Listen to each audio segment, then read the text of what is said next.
से कहना चाहता हूं, क्रमबद्ध निवेदन करना चाहता हूं। आज इतने दिन हो चुके हैं शासन प्रशासन अपना एक पक्ष तैयार करने में। आप ये स्पष्ट शब्दों में कह देवे, या तो आप पीड़ित की तरफ हो और या आप आरोपी की तरफ हो, ये अपना पक्ष पहले तय कर लेवे। क्योंकि आरोपी अपनी घटना घटित करने के बाद वो एक भी अगर सबूत दे रहा है तो प्रशासन और पूरा सिस्टम उस सबूत को मान रहा है।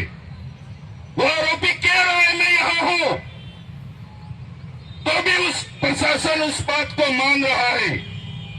और हम पीड़ित लोग और जहां भी जो साथी संघर्ष कर रहे हैं, वो भाई अशोक भाई बार बार उन आरोपियों के खिलाफ सबूत दे रहे हैं और शासन प्रशासन की कानों तक क्यों नहीं रेंग रही है कि वो आरोपी है ये कहने में।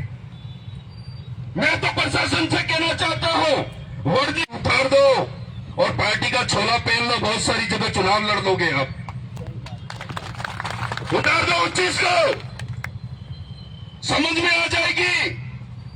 बाकी इस खाकी वर्दी के अंदर हमारे भी लोग हैं, हमारे भी भाई है, पर वो इस तरीके से नहीं करते जिस तरीके से आप लोग कर रहे हो।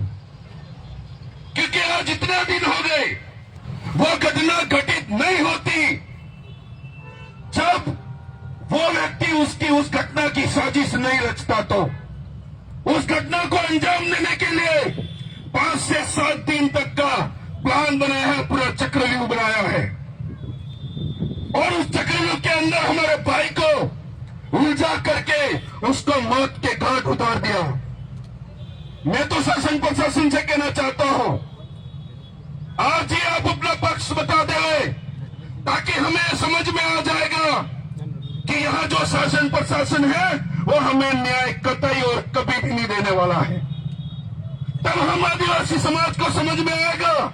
और आपको भी पता है, जो व्यक्ति जिस भी व्यक्ति को अगर जान से मार देता है, उस व्यक्ति के पूरे खानदान और परिवार के साथ क्या हश्र किया जाता है वो ये समाज पूरा जानता है। जानता है नहीं जानता मेरे भाइयों?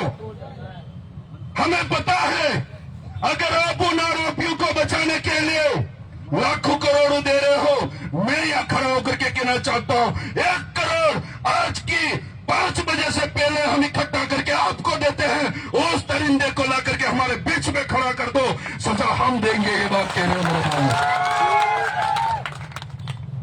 हम देते हैं। इतना बड़ा आदिवासी समाज है।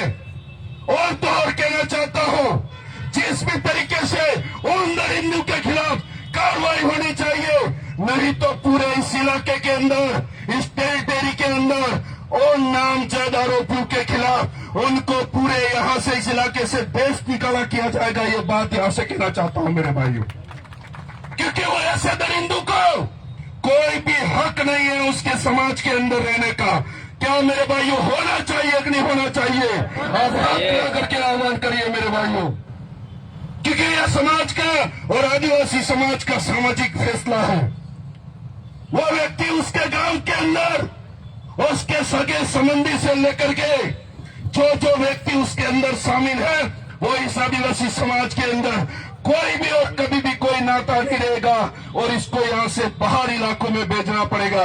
उनको भी कहेंगे इनको यहीं से लाते मारो, उनको भगाओ यहां से, ये चोर है, ये आतंकवाद है और ये आरोपी है जो इतने मर्डरों के अंदर शामिल होकर के भी पुलिस भी उनका सहयोग कर रही है। तब हमें हमारे समाज का एक्शन लेना पड़ेगा मेरे भाइयों। मैं आपको मेरे साथ घटना घटित हुई मैं बताता हूं, क्योंकि एक भाई बता रहे थे इनको जो ये क्रांति है वो हजम नहीं होती है।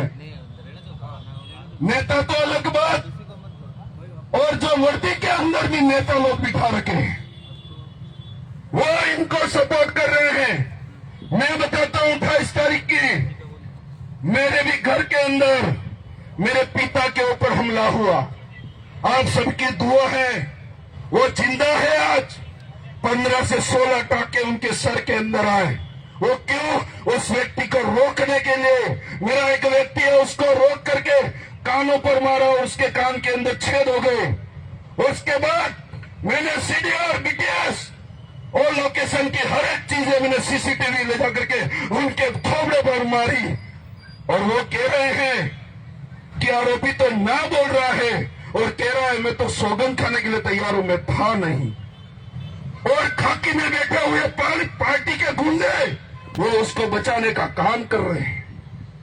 मेरे भाई ने यह लड़ाई आसानी से नहीं जीती जाएगी।